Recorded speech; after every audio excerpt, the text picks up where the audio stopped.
কিন্তু আল্লাহ বিশ্বনবী রাহমাতুল লিল আলামিন ওনার কলেজার টুকরোমে ফাতেমা রাদিয়াল্লাহু আনহার ঘরে যেই মাত্র প্রবেশ করলেন, এখন তাকায় দেখে হযরত ফাতেমা সাইয়্যিদাতুন নিসাঈ আহলিল জান্নাহ, যিনি জান্নাতি যুবতীদের সরদারনি হবে, উনার ঘরে খাবার নাই, আল্লাহর নবীর হাতেও খাবার নাই যে ফাতেমারে দুইটা খেজুর উপহার দিবে, দুইটা খেজুর হাদিয়া দিবে।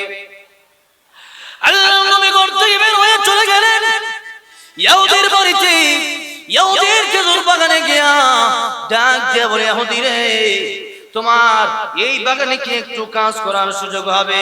ইহুদি বলে, আমিও তো একজন কর্মচারী খুঁজতেছি।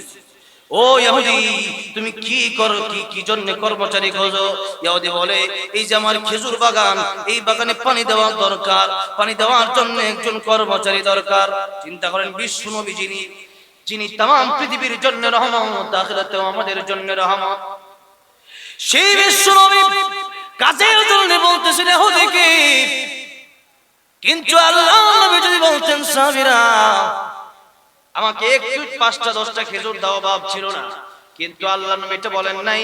আল্লাহ নবী নিজের কাজ নিজে করার জন্য বের হয়ে গেলেন। আল্লাহ নবী বিশ্ব নবী রাহমাতুল লিল আলামিন ডাক দিয়ে বললেন, ইহুদি রে, তোমার এই বাগানে আমি মুহাম্মদ সাল্লাল্লাহু আলাইহি ওয়াসাল্লাম পানি দিতে চাই, এর বিনিময়ে তুমি আমারে কি দিবা? ইহুদি কয়, ও মুহাম্মদ সাল্লাল্লাহু আলাইহি ওয়াসাল্লাম। তখন ইহুদি বুঝতে পারে নাই তিনি যে বিশ্ব নবী। ইহুদি ডাক দেয়া কয়, ঠিক আছে, পানি দাও, পানি দাও, আর আমার খেজুর বাগান থেকে তোমারে আমি খেজুর দেব। পানির বদলে কি দিবে? খেজুর দিবে। আল্লাহর নবী যেই মাত্র খেজুরের কথা শুনলেন, অমনি কাজ শুরু করে দিলেন। দেখেন, আল্লাহ নবী এখানে কৃপণতা করলেন না। আল্লাহর নবী কোন সাহাবীকেও বললেন না, সাহাবীরা তোমরা কাজ করো। নবী নিজেই কাজ করা শুরু করলেন। পানি উঠাইতেছেন, পানি উঠাইতেছেন। কয়েক বালতি পানি ওঠানোর পরে রশিটা ছিঁড়ে গেছে, বালতিটা ছিঁড়ে কুয়ার তলে চলে গেছে। ইহুদি যেই মাত্র দেখল আল্লাহর নবীর হাত থেকে বালতিটা কুয়ার ভিতরে চলে গেছে, এমনি আল্লাহর নবীকে ডাক দিয়া করেন, ও মুহাম্মদ সাল্লাল্লাহু আলাইহি ওয়াসাল্লাম, বালতি কেন কুয়ার মধ্যে ফেলে দিলা? ইহুদি এত বড় সাহস! ইহুদির সাথে সাথে আমার কলেজার টুকরা বিশ্ব নবী মুহাম্মদ নবী সাল্লাল্লাহু আলাইহি ওয়াসাল্লামের গালে একটা থাপ্পড় দিয়েছেন। নাউজুবিল্লাহ কোন!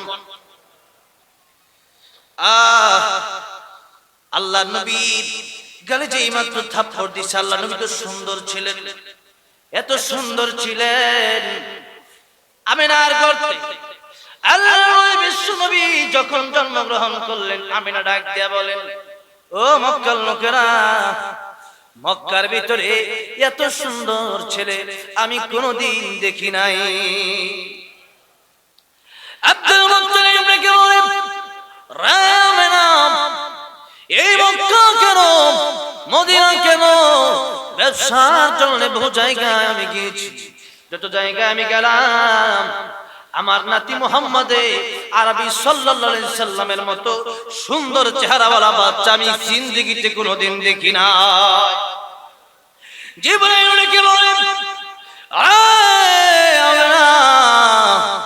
ও আল্লাহর নবী দাদা আব্দুল মুত্তালিব, শুধু এই কথা বললেই হবে না, আমি জিবরাইল তাম পৃথিবী সফর করেছি। আমি জিবরাইল তাম পৃথিবী যে সফর করলাম, তাম পৃথিবীতে আমি জিবরাইল কোনদিন এই নবীর মতো সুন্দর সন্তান আর দেখি নাই। আল্লাহ রাব্বুল আলামিন বলেন, পৃথিবীর মানুষ এত সুন্দর করে আমার বন্ধু আমার হাবিবকে আমি আল্লাহ বানাইলাম। তাম পৃথিবীর সবার সৌন্দর্য যদি একসাথে করা হয়, বিশ্ব নবীর সাথে কোনো তুলনা হবে না।